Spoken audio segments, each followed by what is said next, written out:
In 2021, a princess sat down for an interview that would change everything. She revealed abuse, betrayal, and cover-ups that shocked the world. But she wasn't the first royal to speak out. Centuries of royal scandals have been buried under silence, money, and power. From kings who murdered their brothers to princes involved in sex trafficking, the royal family's history is a graveyard of hidden crimes. And what's terrifying is how many people helped keep these secrets. This is what the Crown doesn't want you to know.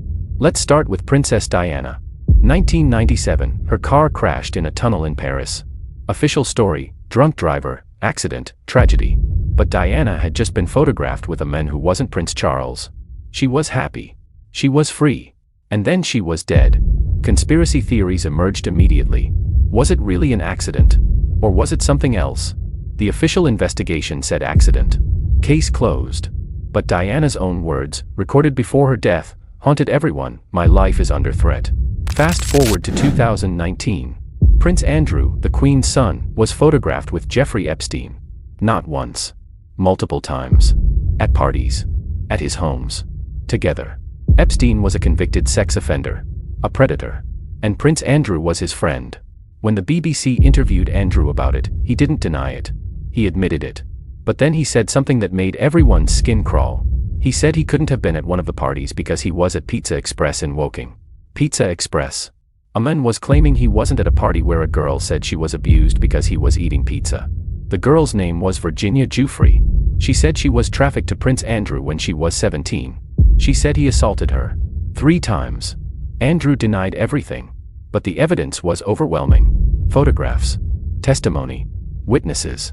The royal family had a choice: protect him or protect their reputation. They chose to protect him. They paid Virginia Giuffre millions in a settlement. No admission of guilt. Just silence. Just money.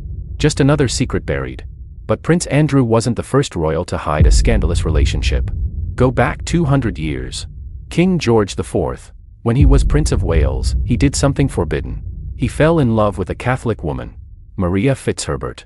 In 1785, they got married in secret. Completely secret. Why? Because the Royal Marriages Act forbade it. A prince couldn't marry without the king's permission. And the king would never allow his son to marry a Catholic. It would destroy the monarchy. So George married her anyway. And then he lied about it to Parliament.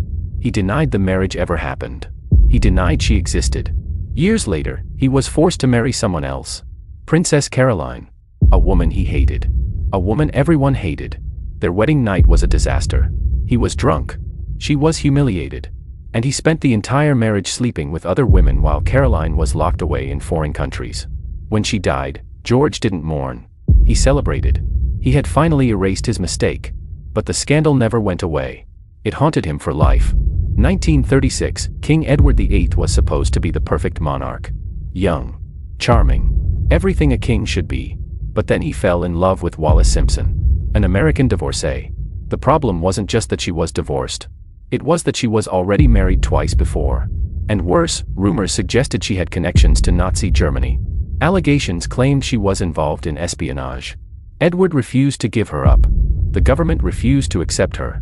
The church refused to bless their union. So Edward made a choice that shocked the world. He gave up the throne. For a woman. He abdicated. Left the crown. Abandoned his duty. His brother became King George VI instead.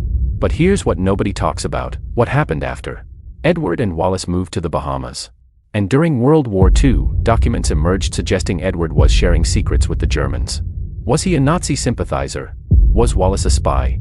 The files were sealed for decades. When they were finally released, the truth was murky. Suspicious. But never fully confirmed. Edward died in exile. Erased from official history. His name barely mentioned in the royal family. Like he never existed.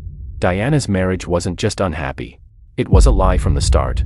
Prince Charles was in love with someone else. Camilla Parker Bowles. Everyone knew it. Diana knew it. The entire royal family knew it. But they got married anyway. On live television. Watched by 750 million people around the world. Charles continued his affair with Camilla throughout the entire marriage. Diana found love letters. She found recordings. She found evidence everywhere.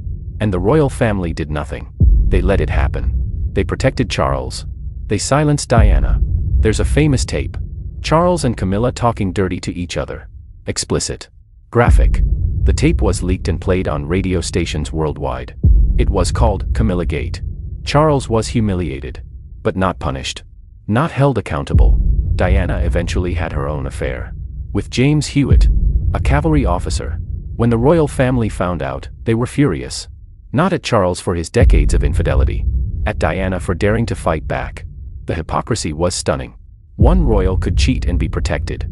Another royal could cheat and be destroyed. Charles eventually married Camilla, the woman he loved the whole time. Diana died alone. 2021, Prince Harry and Meghan Markle sat down with Oprah Winfrey. What they revealed shattered the royal family's image forever. Meghan said she was suicidal. She said the royal family ignored her pleas for help. She said a member of the family asked what color their baby's skin would be before he was born. A racist question, hidden behind closed doors. Harry backed her up. He said his own family abandoned her. He said they cared more about protecting the institution than protecting a woman in crisis. The royal family released a statement. Just 16 words. Recollections may vary. Translation: we're calling you liars. No apology. No investigation. No accountability. Just denial. But the damage was done. The world saw the royal family for what they were. Protective of their image. Dismissive of mental health. Willing to let someone suffer to avoid scandal. Meghan and Harry left. They moved to California. They started their own company. They started speaking their truth. And the royal family, they tried to erase them, removing them from official photos, stripping their titles, acting like they never existed, just like they did with Edward, just like they did with Diana. 2024, Kate Middleton vanished. Completely. One day she was at Christmas events. The next day she was gone. No explanation. No updates. Nothing.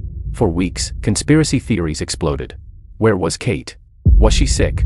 Was she injured? Was she in an accident? The royal family said nothing. People started noticing. Her photo looked edited. Her appearances seemed staged. One official photo was so obviously photoshopped that major news outlets refused to use it. Then, in March 2024, Kate finally released a video. She was undergoing cancer treatment. The royal family had kept it secret. No details. No timeline. No transparency. But here's what's infuriating. They could have told people. They could have been honest from the start. Instead, they let conspiracy theories run wild. They let people speculate. They let doubt grow. Why? Because the royal family doesn't believe in transparency. They believe in control. In silence. In letting the institution protect itself above all else. Kate came back to public life. But the damage was done. People realized the royal family would rather fuel conspiracy than tell the truth. And that's terrifying. Charles finally became king in 2023. After waiting his entire life. After his mother reigned for 70 years. After watching his father fade away. His coronation should have been a celebration. Instead, it became another scandal. A charity called the Sunday Times revealed that Charles accepted millions in donations from a controversial Saudi Arabian businessman. Cash. In envelopes. Hundreds of thousands of pounds. For what? For honors. For access. For influence. Charles denied wrongdoing. He said it was all legal. But the optics were terrible. A king accepting bags of money from foreign powers. It looked like corruption. And then there were the emails. Charles had written to politicians. Pushing his agenda. Using his position to influence policy. Handwritten notes asking for favors. Demanding action on his pet projects. A king isn't supposed to be political. He's supposed to be neutral. Above the fray. But Charles was actively involved. Actively pushing. Actively using his power. When the documents were released, people were shocked. Not surprised. Shocked. Their king was like every other politician. Self-interested. Power-hungry. Willing to bend the rules. The coronation ceremony happened anyway. But the magic was gone. In 2024, rumors emerged. Prince William had been unfaithful. Multiple sources claimed he had been seeing someone else. A woman who worked in the palace. Rumors that were never officially confirmed. Rumors that the royal family refused to address. Kate was dealing with cancer treatment. William was supposedly dealing with his own issues. And instead of addressing it, the family went silent. Again. People started questioning everything. If William was cheating, why didn't the family say anything? Why protect him like they protected Charles? Why protect him like they protected Andrew? The pattern became undeniable. The royal family doesn't hold its own accountable. They protect the institution. They protect the image. They protect the men. Women get silenced. Women get blamed. Women get abandoned. Diana learned that. Meghan learned that. Kate learned that. And now a new generation is watching. Seeing how the royal family handles crisis. Seeing how they choose silence over honesty. Seeing how they prioritize reputation over responsibility. The institution isn't changing. It's just getting better at hiding. But the cracks are showing. And everyone's starting to see through them. Here's what connects every single scandal, every affair, every cover-up, every lie. The royal family protects itself, not its members, not its values. The institution itself. Edward was erased for loving the wrong woman. Diana was silenced for threatening the image. Charles was protected despite his infidelity. Andrew was paid off instead of prosecuted. Meghan was attacked for speaking out. Kate was abandoned during her crisis. William's rumors were ignored.